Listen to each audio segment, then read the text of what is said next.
On July 4th, 2022, at approximately 10:15 a.m., Highland Park Police were on the scene of an active shooter in the area Central Avenue and 2nd Street, Highland Park, while an Independence Day parade was in progress.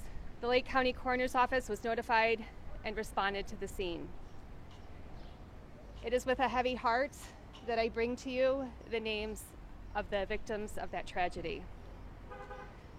64-year-old Catherine Goldstein of Highland Park, 35-year-old Irina McCarthy of Highland Park, 37-year-old Kevin McCarthy of Highland Park, 63-year-old Jacqueline Sundheim of Highland Park, 88-year-old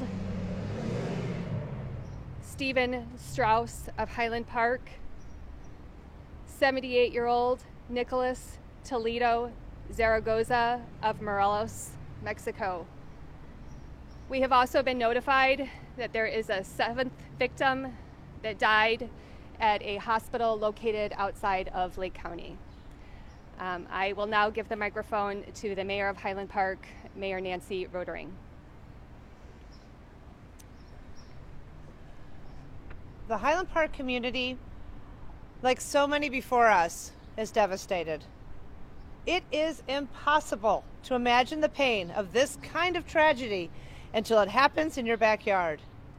Our focus the last 36 hours has been on the perpetrator of this heinous crime.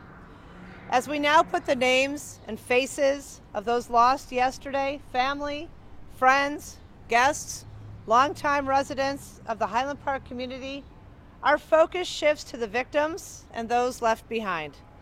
This crisis has devastated entire families and our community in a single moment, and we know it will take time to heal.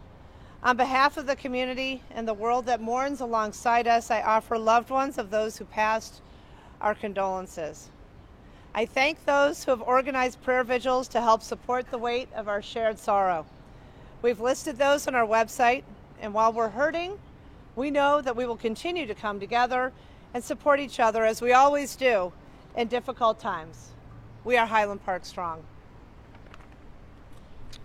Thank you, Mayor.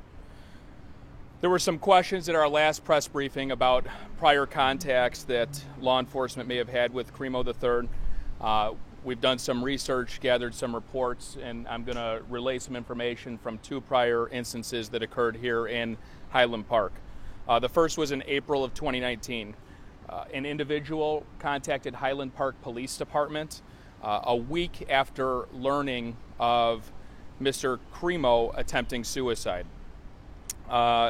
This was a delayed report, so Highland Park still responded to the residents a week later, spoke with Crimo, spoke with Crimo's parents, and the matter was being handled by mental health professionals at that time. There was no law enforcement action to be taken. It was a mental health issue handled by those professionals. The second occurred in September of 2019. A family member reported that Crimo said he was going to kill everyone, and Crimo had a collection of knives. The police responded to his residence. The police removed 16 knives, a dagger, and a sword from Crimo's home. At that time, there was no probable cause to arrest. There were no complaints that were signed by any of the victims. The Highland Park Police Department, however, did immediately notify the Illinois State Police of the incident. Shifting gears a little bit, talking about the investigation itself. The community has been absolutely terrific with providing information to law enforcement investigators throughout this. But we're asking the community to, if they're able to dig a little deeper and recall some specific instances from the event, based on video surveillance recovered by our investigators, we're very certain that there was a female witness who saw Crimo drop an object inside of a red blanket behind Ross's at 625 Central Avenue immediately following the shooting. We've not been able to identify this witness yet, but we're asking, if you are the witness and you are hearing this, please call 800, call FBI. Investigators really would like to speak to you about this. We're also asking that anyone with any firsthand information about Crimo relevant to this investigation also call 800, call FBI. Please keep in mind, though, we're asking for firsthand information that could be relevant, that could help investigators. We're not asking for third-party information or information heard through the grapevine, only if it's firsthand knowledge that you have. To update the victim count, including those that have perished, there are approximately 45 injured or deceased from this incident.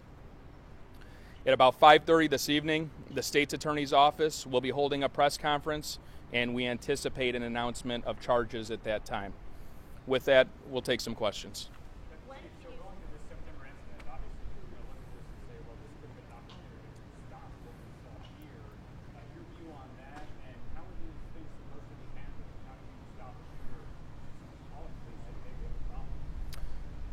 So the question is the response to the September incident. The police responded there. Police can't make an arrest unless there is probable cause to make an arrest or somebody is willing to sign complaints regarding the arrest. Absent of those things, the police don't have power to detain somebody. Now, if there is an issue where there is the necessity to involuntarily commit somebody to the hospital, that's an option, but that wasn't an option at that time. That it didn't fall in that category. But nonetheless, Highland Park Police did notify the Illinois State Police of that. Chris, you talked about how much professional someone who has said, I want to do for one,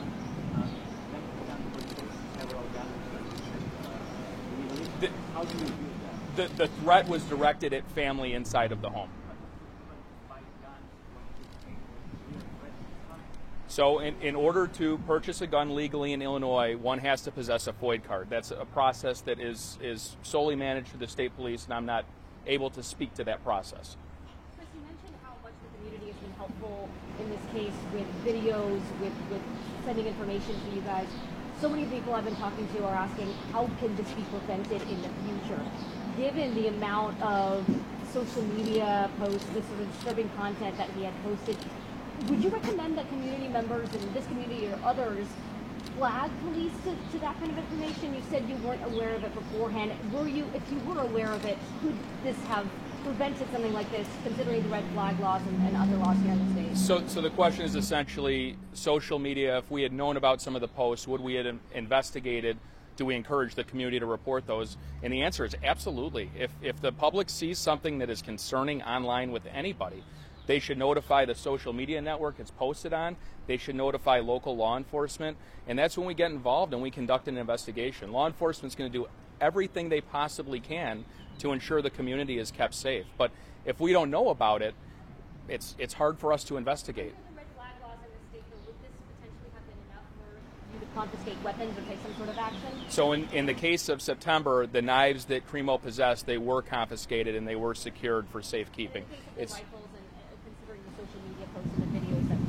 So at that time, there was no information that he possessed any firearms, any rifles.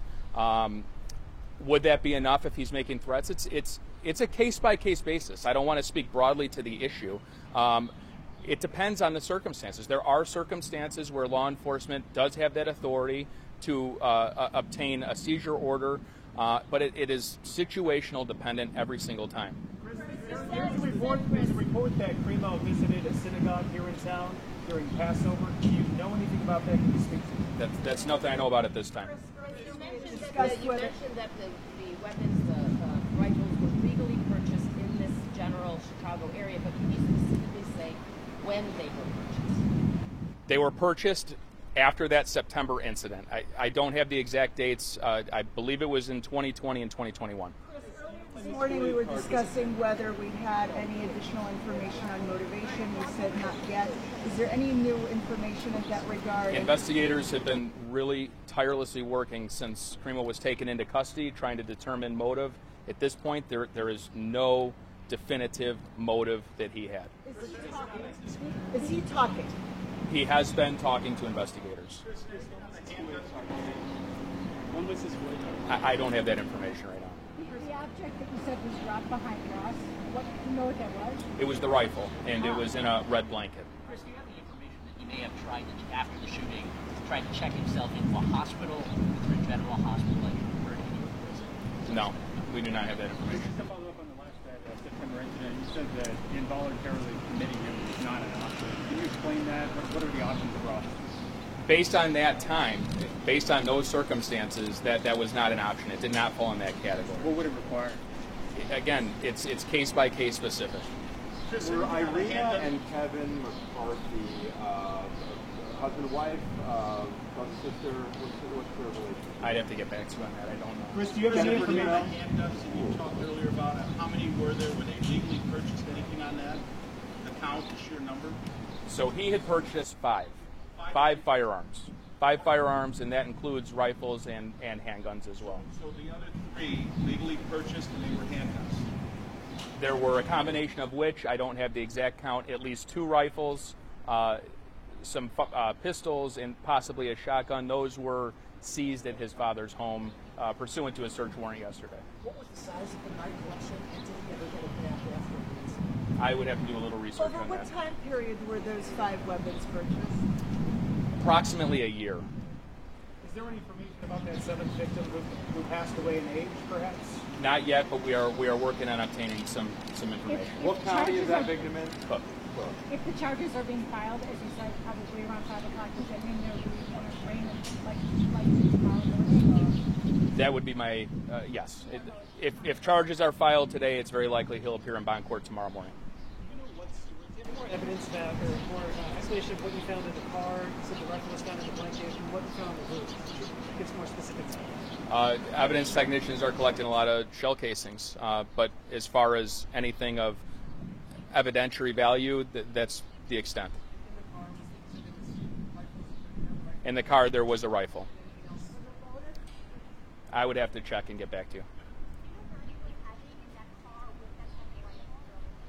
He drove around to a number of places. He drove into Wisconsin, then he came back into Illinois. That's when the alert person who recognized the vehicle description from the press briefing called 911, and he was stopped. Chris, are you able to speak to any federal investigation, any possible federal indictments where would be brought into the federal system? So the FBI, the ATF, our federal partners, the Department of Justice are very involved in this case. I can't speak for them.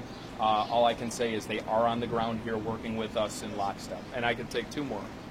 You know, where in Wisconsin? Going back to the September incident, you said police notified state police. What was the follow-up from state police at that point? And was there any monitoring, given what had happened, of his social media accounts then? Should there have been not? My name is Master Sergeant Delilah Garcia. I'm Public Information Officer, Deputy Chief. So basically in September of 2019, ISP did receive information from Highland Park Police Department, and at that time, the individual named in the report did not have a FOID card or anything to revoke or to review. So at that point, that FOID part of it was our stance on that. And there was nothing done to say this person shouldn't be able to get. Is there any way mechanism to say this person shouldn't be able to get a FOID card in the future? Any action like that? Well, at that time, basically,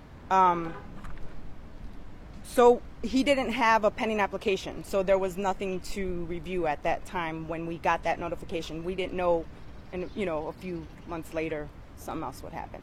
What would state police have to have done or have to see in order to try to involuntarily commit someone based on those facts? Involuntary commit someone? Right. So the lead came to you to follow up on.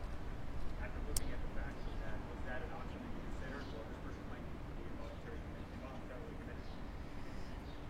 Well, there was no FOID application at the time. Correct. The lead came to you, right? This person had knives, obviously with the threat of proposed. Your role was only whether he had a firearm. Right. And so the state law doesn't I'll sit there. allow someone to say, hey, we're flagging this person being should be are you allowed to say this person can't get a FOID card? More questions regarding that procedure from the state police will be forthcoming.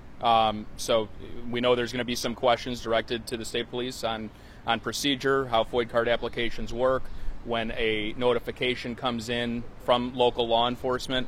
That is much better answered by the state police. It's very hard to speak to their policies and procedures. One more. Where in Wisconsin he traveled to, and how did he track his iPass? I don't want to get into how we know he was in Wisconsin, but we know he traveled to the Madison area before turning around and coming back to Illinois.